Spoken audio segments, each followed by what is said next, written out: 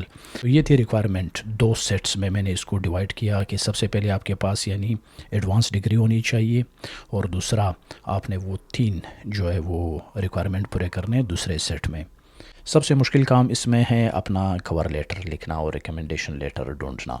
سب سے پہلے آپ کو I-140 فارم فل کرنا پڑے گا، جو ایزی ہے، اتنا مشکل نہیں ہے. اور اس کے بعد آپ نے کور لیٹر لکھنا ہے. کور لیٹر میں جو میں نے بتایا، جو سیٹس آف ریکوائرمنٹ ہے، آپ نے اس کو ڈیٹیل سے ڈسکس کرنا ہے. مین کردار جو ادا کرتا ہے اس پورے کیس میں وہ ہے آپ کا کور لیٹر. تو کور لیٹر کس طرح لکھنا ہے، اور اس پہ میں ایک step by step detail video record کروں گا. آج آپ لوگوں کو میں بریفلی بتاتا ہوں کہ کور لیٹر میں کیا کیا ہونا چاہیے.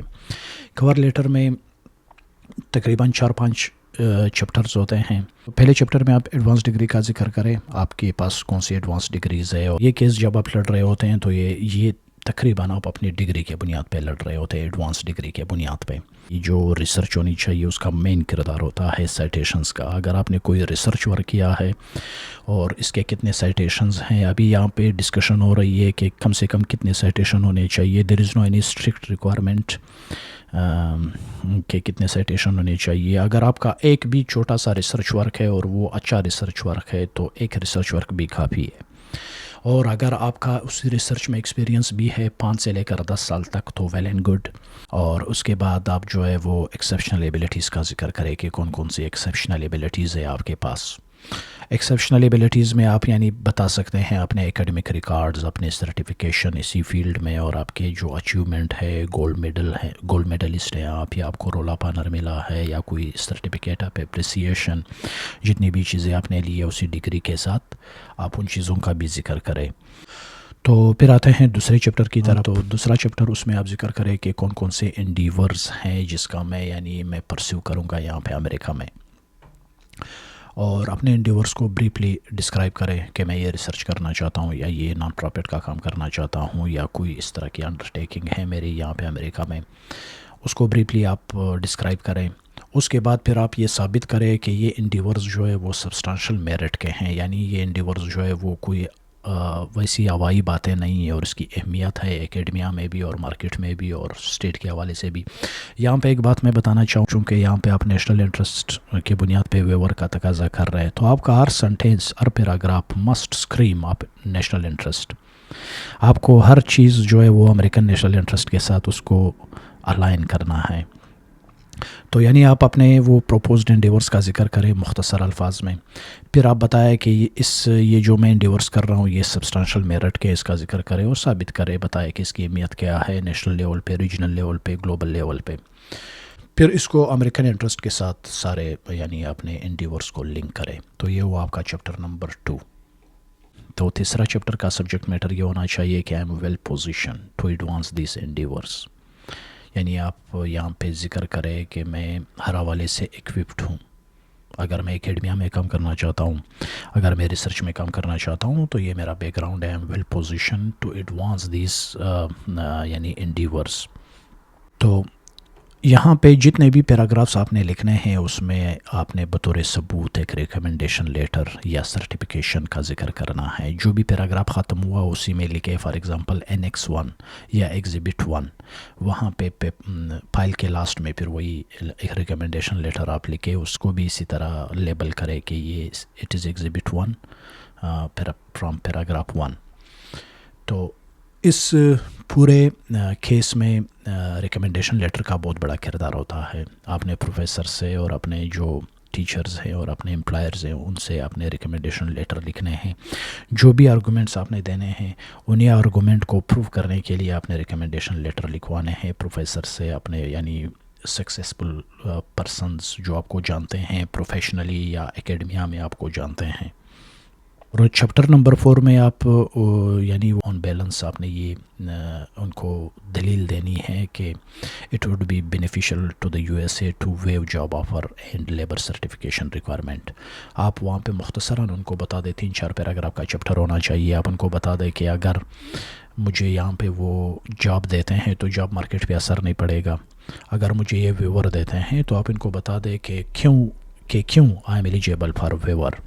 اس میں آپ یعنی یہ بتا سکتے ہیں کہ اگر وہ مجھے ویور دیتے ہیں تو یہ job U S job market کو افیکٹ نہیں کرے گا. چھوٹا سا ایک دلیل دینا ہے، آپ نے ان کو بتانا ہے فار ایگزامپل میں جس فیلڈ پہ کام کر رہا ہوں اس فیلڈ پہ کوئی اور کام نہیں کر سکتا. میرے سرکمسٹانسز، میرا بیک گراؤنڈ اور جس ایکسپیرینس سے میں گزرا ہوں. فار ایگزامپل آپ انڈیا ساؤتھ ایشیا سے آ رہے ہیں اور وومن ایجوکیشن پہ کام کر رہے ہیں تو آپ ان کو بتا سکتے ہیں کہ میرا وہاں پہ exposure, field work, field experience ہے جو امریکہ میں کسی کے پاس نہیں ہے. میرا اپروچ اور فائنڈنگز تھوڑے سے ڈفرینٹ ہوں گے. اور دوسرا دلیل آپ ان کو یہ دے سکتے ہیں کہ مجھے یہاں پہ اسپانسرشپ نہیں ملے گا کیونکہ میرا کام جو ہے وہ گلوبل امپورٹنس کا ہے، کلائمیٹ چینج کا ہے فار ایگزامپل. تو یہاں پہ جتنے بھی کارپوریٹ سیکٹر ہے وہ اپنے انٹرسٹ کو دیکھتے ہیں، کارپوریٹ انٹرسٹ کو، جس کے بنیاد پہ وہ کسی کو ہائر کرتے ہیں.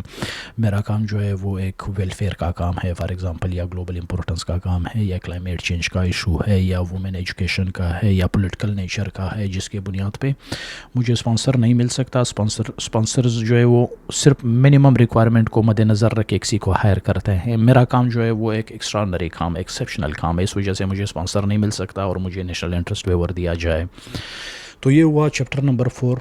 دیر از نو اینی اسٹرکٹ کرائٹیریا کہ آپ لوگوں نے کس طرح کمپائل کرنا ہے اپنے کور لیٹر کو. یہ میں نے صرف آسانی کے لیے آپ لوگوں کو بتایا کہ آپ لوگ اس طرح اس کو کمپائل کر سکتے ہیں، یعنی بہت ہی آسان طریقے سے آپ فیسیلیٹیٹ کریں جو وہاں پہ ریویور ہوتا ہے یو ایس آئی ایس میں، کہ وہ آپ کی اپلیکیشن کو آسانی سے پڑھ سکے اور اس کو سمجھ سکے.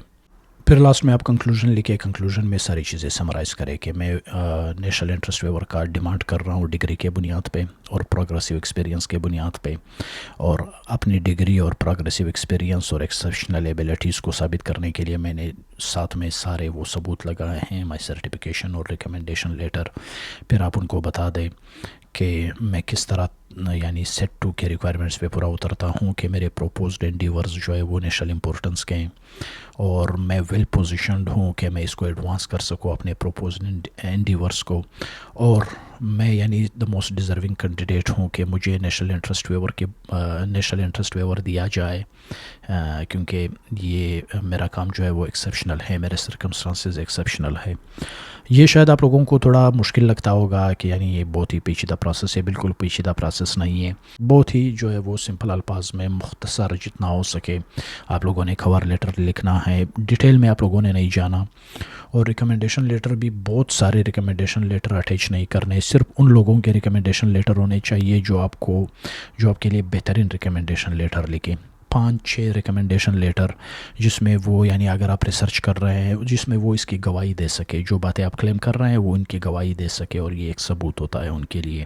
تو اس طرح جب آپ اپنے کور لیٹر کو کمپلیٹ کر لیتے ہیں، کور لیٹر کے ساتھ آپ جو ہے وہ فارم I-140 جو ہے وہ فل کرتے ہیں، جو اسی EB-2 NIW کے لیے فل ہوتا ہے. اور پھر کور لیٹر میں آپ نے جن باتوں کا ذکر کیا ہے، جن آرگومنٹس کا آپ نے ذکر کیا ہے، اور انہی آرگومنٹ کو آپ نے لنک کیا ہے ریکمنڈیشن لیٹر کے ساتھ، وہ ایگزیبٹ لاسٹ میں سارے لگائے ریفرنس کے ساتھ، ان کے یعنی اپلیکیشن کے ساتھ. اور آپ کے جتنے بھی سرٹیفکیشن ہیں، آپ کی ڈگریز، آپ کے سرٹیفکیٹس، یہ ساری چیزیں اسی فائل کے ساتھ لگا لیں، اور اسی فائل کو آپ بھیج دیں USCIS. اگر آپ کے پاس ایڈوانس ڈگری اور آپ نے ایک آدھ ریسرچ بھی کیا ہوا ہے اور وہ ریسرچ آپ سمجھتے ہیں کہ میرا بہت ہی اسپیشل کیس ہے، تو آپ اپلائی کر سکتے ہیں. اپلائی کرنے میں کوئی حرج نہیں، خود کرے، کسی وکیل کے ذریعے نہ کرے، اٹارنی کے ذریعے آپ خود بھی کر سکتے ہیں. اچھی طرح سے اسٹڈی کر کے انٹرنیٹ پہ بہت سے اس طرح کے ریسورسز اویلیبل ہے. سب سے بہترین ریسورس USCIS نے جتنے بھی ویزا کیٹیگریز ہے اور جتنے بھی پروسیس ہیں ان کو بہت ہی ڈیٹیل گائیڈ لائن انہوں نے پبلش کیے ہوئے ہیں، انہی سے آپ ہیلپ لے سکتے ہیں. نیکسٹ ویڈیو میں کوشش کروں گا کہ NIW EB-2 NIW کا جو بھی ڈیٹیل اپلیکیشن ہے وہ کس طرح ہم تیار کرتے ہیں. میں سارے وہ سمپلز دکھاؤں گا کہ ریکمنڈیشن لیٹر کس طرح لکھے جاتے ہیں، اور فارم I-140 کس طرح فل کیا جاتا ہے، اور سب سے اہم کہ آپ نے کور لیٹر کس طرح لکھنا ہے، چیپٹرائزیشن کس طرح کرنی ہے، اور آپ نے کون کون سے آرگومنٹس دینے ہیں، اس میں ایک ڈیٹیل سٹیپ بائی سٹیپ ایک الگ ویڈیو ریکارڈ کروں گا. تو امید ہے آپ لوگوں کو ایک براڈر اوور ویو ملا ہوگا EB2 NIWO کا. تو جڑے رہیں ہمارے چینل کے ساتھ، ملتے ہیں کسی اور اچھے ٹاپک کے ساتھ. تب تک کے لیے اللہ حافظ.